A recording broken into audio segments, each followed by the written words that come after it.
నమస్తే, నేను మీ సంతోష్ మిర్యాల.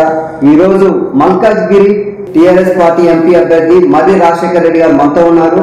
వారి కుటుంబ నేపథ్యం గురించి, వారి రాజకీయ నేపథ్యం గురించి వారితోనే మనం అడిగి తెలుసుకుందాం. నమస్తే సార్.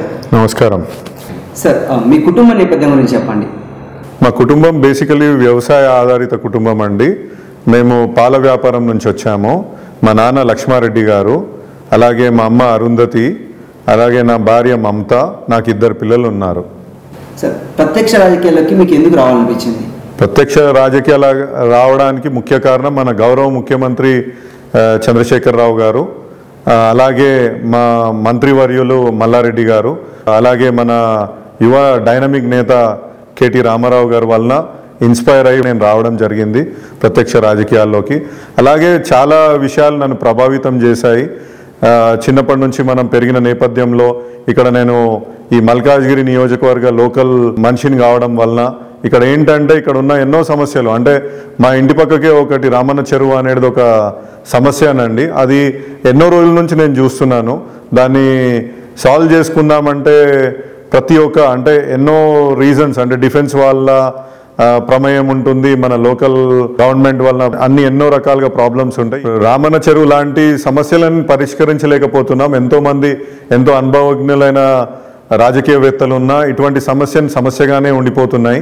అలాగే మనం చూస్తూ ఉంటాము, నీటి సమస్య కానీ, మనకు కరెంటు సమస్య కానీ, ఇటువంటి ఎన్నో సమస్యలు మనని వెంటాడుతూనే ఉన్నాయి. ఈ ప్రాబ్లమ్స్ అలాగే ఉన్నాయి. ఇవన్నిటి నుంచి చూస్తుంటే ఏదో ఒకటి చేయాలనే తపనతోటి నేను రాజకీయాల్లోకి రావడం జరిగింది. అలాగే మన గౌరవ ముఖ్యమంత్రి కేసీఆర్ గారు ఆయన ప్రజలకు ఇచ్చే పథకాలు, మనకు కరెంటే అనుకోండి, నీళ్ళే అనుకోండి, ఈ విధంగా మనకు ఎన్నో ఆయన చేస్తున్నాడు. దానివల్ల కూడా చాలా ఇన్స్పిరేషన్ పొందాను. ఇవాళ ఎవరైనా రాజకీయాల్లోకి రావాలంటే మనకు మన గౌరవ ముఖ్యమంత్రి కల్వకుంట్ల చంద్రశేఖరరావు గారి కంటే ఇన్స్పిరేషన్ ఇంకొక ఉంటారని అతిశయోక్తి లేదు. సో మంత్రి మల్లారెడ్డి గారు మీకు చాలా దగ్గర బంధువు సార్. 2014, 2018 ఎలక్షన్లో క్యాంపెయిన్ చేసే బాధ్యతలు మీరు నిర్వహించారని మేము తెలుసుకున్నాము. సో అలాంటి మీరు అక్కడ ఎలాంటి సమస్యల్ని చూశారు? సో ప్రజల్ని కలుసుకుంటూ వెళ్ళారు, ఎలా జరిగింది మీ యొక్క క్యాంపెయిన్ అక్కడ? మంత్రి మల్లారెడ్డి గారు ఫస్ట్ టైం ఎంపీగా నిలబడి మన మల్కాజ్గిరి నియోజకవర్గం నుంచి నిలబడ్డప్పుడు నేను ఆయన క్యాంపెయిన్ చేసే బాధ్యతలను స్వీకరించానండి. అప్పుడు చూస్తుండే ఎక్కడికి, ఏ గల్లీకి వెళ్ళినా, ఏ విలేజ్కి వెళ్ళినా, ఏ మన టౌన్కి అంటే ఏ ప్రాంతానికి వెళ్ళినా కానీ ప్రథమంగా అక్కడ మహిళలు కానీ ఎవరు కానీ ముందుకొచ్చి మనకు అక్కడ నీటి సమస్యలు ఉన్నాయి. శివారు ప్రాంతం ఎక్కడైనా తీసుకోండి, మొత్తం నీటి సమస్యలతోటి సతమతం అవుతుండే. అలాగే మనము చూస్తుండే పవర్ హాలిడేస్. మాకు అక్కడ మన మల్కాజ్గిరి నియోజకవర్గంలో చాలా మనకు ఇండస్ట్రీ క్లస్టర్స్ ఉన్నాయి.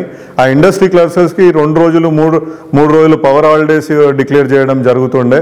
వాటి వలన కూడా మనకు ఇక్కడ వచ్చిన ఎంప్లాయ్మెంట్ కూడా తిరిగి వెళ్ళిపోవడం, వేరే రాష్ట్రాలకు తరలిపోవడం లాంటివన్నీ జరుగుతుండే. ఇవన్నీ అప్పుడు చూస్తుండే. అప్పుడు మేము ప్రతిసారి ఓటు అడగడానికి వెళ్ళినప్పుడు మాకు ఈ సమస్యలు మీరు తీర్చగలగరా, మాకు ఈ సమస్యలను తీర్చగలిగితే మేము చేయగలుగుతాము అనే విధంగా ప్రత్యేకంగా ఇవి అడగడం జరుగుతుండే వాళ్ళ నుంచి. సో అప్పుడు ఆ సమస్యల నుంచి మల్లారెడ్డి గారు గెలిచాక కేసీఆర్ గారు ఎన్నో స్కీమ్లు తీసుకొచ్చి ఎన్నో పథకాలను తీసుకొచ్చి ఆయన డెవలప్మెంట్ ఓరియంటెడ్గా మనకు వితిన్ తెలంగాణ గవర్నమెంట్ ఫామ్ చేసిన 6 నెలలకే కరెంటు ప్రాబ్లమ్స్ లేకుండా చేసిన ఘనత అయినది. ఇవాళ మిషన్ కాకతీయ మనకు ఒకసారి కాళేశ్వరం ప్రాజెక్ట్ ఆన్ అయిపోయిందంటే నీటి సమస్య అనేదే ఆల్మోస్ట్ 70-80% పనులు అయిపోయాయి. ఇప్పటికే శివారు ప్రాంతాలకు గోదావరి నీళ్ళని మనం తాగించగలుగుతున్నాము. అలాగే ఆ మిషన్ భగీరథ అయిపోయిందనుకోండి, ఇంకా మనకు అసలు నీటి సమస్య అనేదే హైదరాబాద్ నగరానికి నీటి సమస్య అనేదే లేకుండా పోతుంది.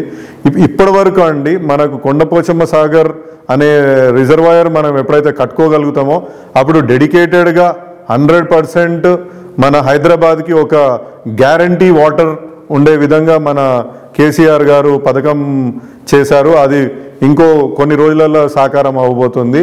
మళ్ళీ మేము 2018 ఎలక్షన్స్కి వస్తే మా మంత్రి గారు నిలబడ్డ ఎమ్మెల్యే కాన్స్టిట్యుయెన్సీలో తిరిగేటప్పుడు ఎక్కడ పోయినా ఒక్కరు కూడా ఈ సమస్యని అంటే ప్రస్తావించకపోవడం గమనార్హం అండి ఇక్కడ.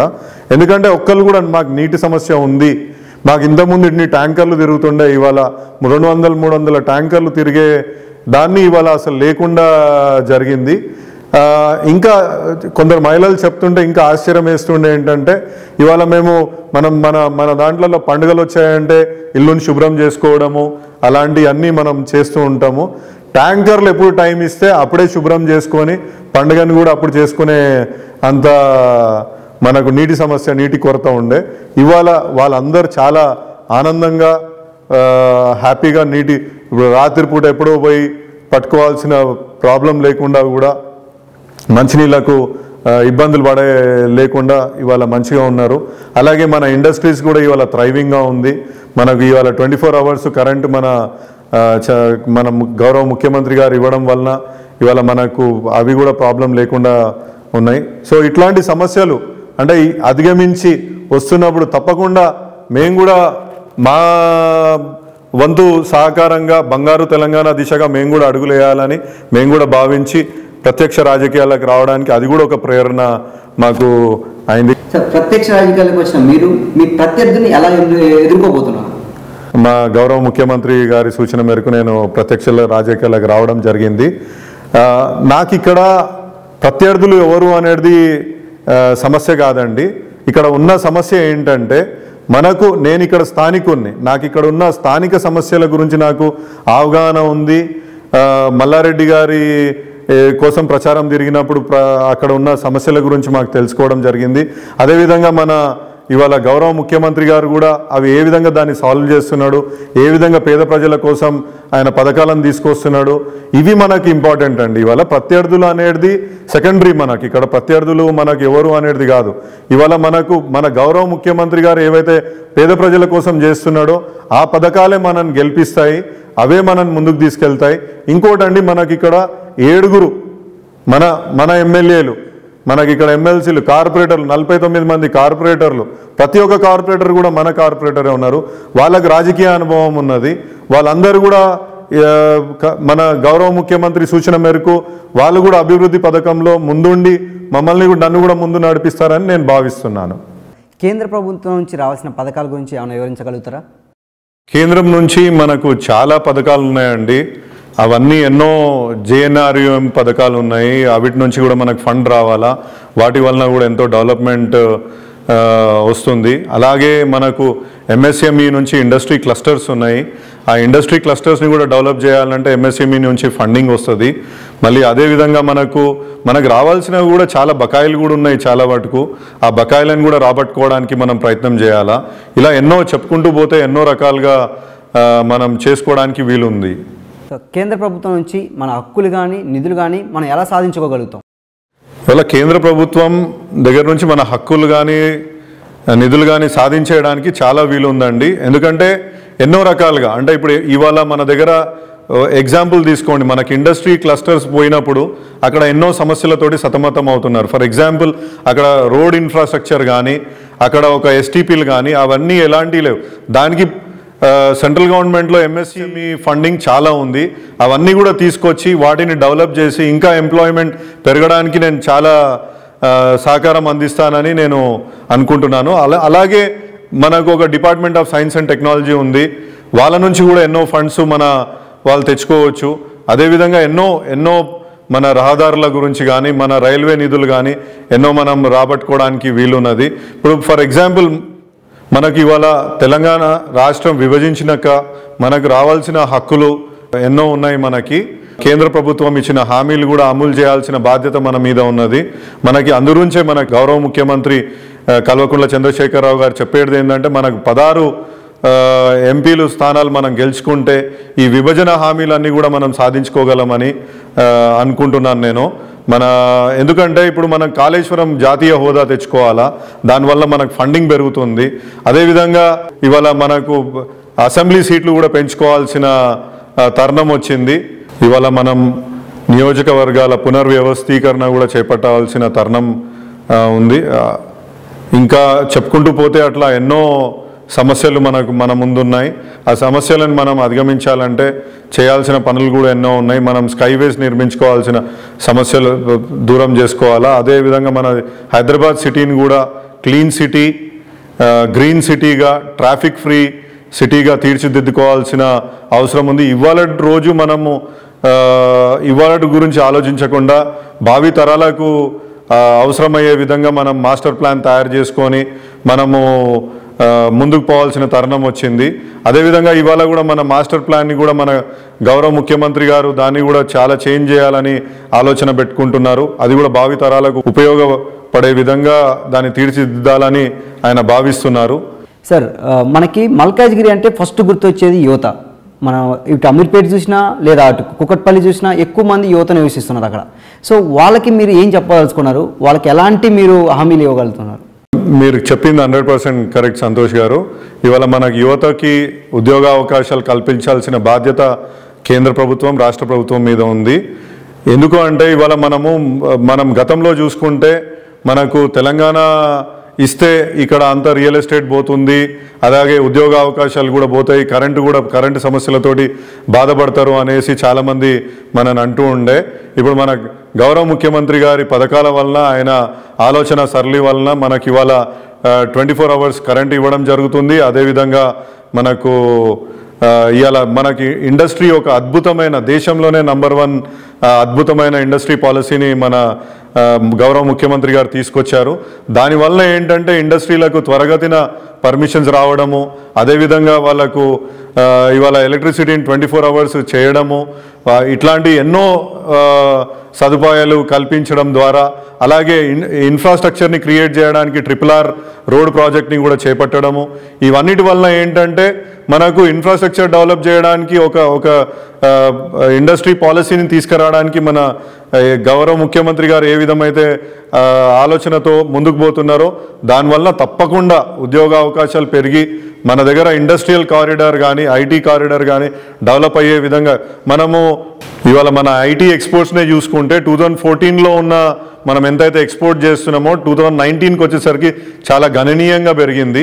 అదేవిధంగా మనం ఇంకా వేరే ఇండస్ట్రీస్ని తీసుకుంటే ఎందరో ఇవాళ దేశం నుంచి ఎందరో ఇక్కడ పెట్టుబడులు పెట్టడానికి ముందుకు వస్తున్నారు. మనకు ఆ విధంగా మనకు ఉద్యోగాలు పెరిగే ఛాన్సెస్ ఉన్నాయి. ఇవాళ ఏంది మన గవర్నమెంట్ ప్రతిపాదికన మంచి రోడ్లు, వాళ్ళకి మంచి డ్రైనేజ్లు, మంచి రోడ్ కనెక్టివిటీ, మంచి అన్నీ ఇవ్వగలిగితే తప్పకుండా ఇక్కడ ఇండస్ట్రీ వస్తుంది. దానివల్ల ఉద్యోగాలు పెరిగే అవకాశాలు కూడా చాలా ఉంటాయని నేను భావిస్తున్నాను. అలాగే ఇలా యువతలో స్కిల్ డెవలప్ చేయడానికి మనం టీ హబ్ కూడా మన ప్రభుత్వం ఏర్పాటు చేసింది. అదేవిధంగా టాస్క్ ఏర్పాటు చేసి వాళ్ళలో నైపుణ్య అభివృద్ధికి చేయడానికి కూడా మన ప్రభుత్వం ముందుకు వచ్చింది. సో ఉద్యోగాలు మన యువతకు మన గౌరవ ముఖ్యమంత్రి గారు భరోసా ఇస్తున్నారు. సార్, మొన్న కేసీఆర్ గారు చెప్పారు 16 మంది ఎంపీలు గెలిస్తే కేంద్రంలో మనం చక్రం తిప్పొచ్చు అంటున్నారు. ఇది ఎంతవరకు సాధ్యం అంటారు?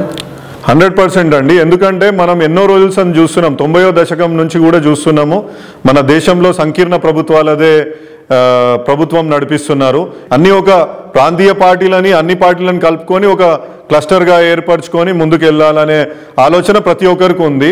ఇవాళ మనం 16 పార్లమెంట్ నియోజకవర్గాలు గెలుచుకుంటే మన తెలంగాణ ప్రజలకు అది ఎంతో ఉపయోగంగా ఉంటుంది. వాళ్ళకి మనం నిధులు తీసుకురావచ్చు, మనం హక్కులు కూడా తీసుకొని రావచ్చు వాళ్ళ గురించి. ప్రధానంగా ప్రజలకి ఏ ఎజెండాతో ముందుకెళ్తున్నారు? ఇవాళ మన నియోజకవర్గంలో ఇంకా ఎన్నో చేయాల్సిన తరుణం ఆసన్నమైందండి. మనము ఫర్ ఎగ్జాంపుల్ తీసుకుంటే మీరు ఎప్పుడైనా ట్రైన్లో ట్రావెల్ చేసినప్పుడు మీకు ఒక చిన్న ప్రాబ్లం ఫేస్ చేస్తుంటారు మీరు. మనకు అవి మన సికింద్రాబాద్ రైల్వే స్టేషన్ దగ్గరగా వచ్చినప్పుడు నో మ్యాన్స్ ల్యాండ్లో ఆపుతారు, సిగ్నల్ పడలేదు అని. అదే మనం గట్కేసర్లో కానీ, మేడ్చల్లో కానీ, ఎక్కడైతే రైల్వే స్టేషన్లు మన కనెక్టివిటీ ఉన్న దగ్గర రైల్వే స్టేషన్లు పెద్దగా చేసి అవిటిని అక్కడ మనం ఆపామనుకోండి, ఇప్పుడు ఎక్కడైతే మన సిటీ ఏ విధంగా అయితే అభివృద్ధి చెంది మన సిటీ ఏ విధంగా అయితే పెద్దగా అయిందో అక్కడ కూడా కొందరు ప్యాసింజర్స్ దిగిపోయి ఇండ్లకు వెళ్ళ సౌలభ్యం కలుగుతుంది. అదేవిధంగా ఇవాళ మనం చూస్తుంటాము, ఇలా ప్యారడైజ్ నుంచి కానీ మన సెంట్రల్ సిటీ నుంచి అవుట్ సైడ్ రింగ్ రోడ్ వరకు వెళ్ళాలంటే స్కైవేస్ నిర్మించాల్సిన అవసరం ఉన్నది. పివి నరసింహారావు స్కైవే లెక్క మనం ఇంకా కొన్ని నిర్మించాల్సిన అవసరం ఉంది. ట్రాఫిక్ సమస్యలను అధిగమించాల్సిన తరుణము ఉంది. అలాగే పొల్యూషన్ లేకుండా మన సిటీని తీర్చిదిద్దుకోవాలా. అలాగే ఇంకా డ్రైనేజ్ వ్యవస్థని కూడా మనం డెవలప్ చేసుకోవాలా. ఇవాళ డంపింగ్ యార్డ్స్ గురించి కూడా ఆలోచించాలా. ఇంకా దాన్ని కూడా సైంటిఫిక్గా ఏ విధంగా మనం డంపింగ్ యార్డ్స్ని తీర్చిదిద్దుకోవాలనేది కూడా ఉందండి. మనం ఇంకోటి చూసుకుంటే మన మార్కెట్స్ కూడా ఇవాళ మన మోండా మార్కెట్, మనం అదేవిధంగా ఎన్నో మనం ఫ్రూట్ మార్కెట్స్ను మనం ఎన్నో విధంగా ఆ విధంగా మార్కెట్స్ ఉన్నాయి. మనకి అలా కోటి జనాభాకు 7-8 మార్కెట్లు ఉన్నాయి ఇవాళ.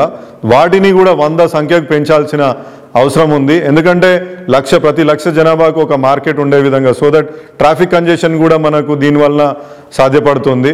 ఇంకా అడిషనల్గా రోడ్స్ని డెవలప్ చేసుకోవాల్సిన, మాస్టర్ ప్లాన్లో అడిషనల్గా రోడ్స్ని కూడా డెవలప్ చేసుకోవాల్సిన అవసరం ఉంది. ఇవాళ మనకు డంపింగ్ యార్డ్ వల్ల ఎన్నో ప్రజలు ఇబ్బందులు పడుతున్నారు. వాటికి కూడా శాస్త్రీయ పద్ధతిలో పరిష్కారం చేసుకోవాల్సిన తరుణం వచ్చింది. అలాగే మనం ఇవాళ ఇంకా కంటోన్మెంట్, పర్టికులర్గా కంటోన్మెంట్లో ఏరియాలో చూసుకుంటే రిజిస్ట్రేషన్ ఛార్జెస్ కూడా చాలా ఎక్కువగా ఉన్నాయి. మనం మొత్తం తెలంగాణలో 6% ఉంటే అక్కడ 9% ఛార్జెస్ తీసుకుంటారు. అదేవిధంగా మనకి ఇప్పుడు మల్కాజ్గిరి, కంటోన్మెంట్, ఉప్పల్ ప్రాంతాల్లో కూడా డిఫెన్స్ వాళ్ళతో రోడ్ క్లోజర్ సమస్యలు ఉన్నాయి. వాటికి కూడా శాశ్వత పరిష్కారం కనుగొనాల్సిన అవసరం ఉన్నది. ఈ ఎజెండా ద్వారా ముందుకు పోవాలని నేను అనుకుంటున్నాను. Thank you sir, me valuable time మాకు కేటాయించినందుకు. మీరు అఖండ మెజారిటీతో గెలవాలని మేము అందరం ఆశిస్తున్నాం. థ్యాంక్ యూ సంతోష్ గారు.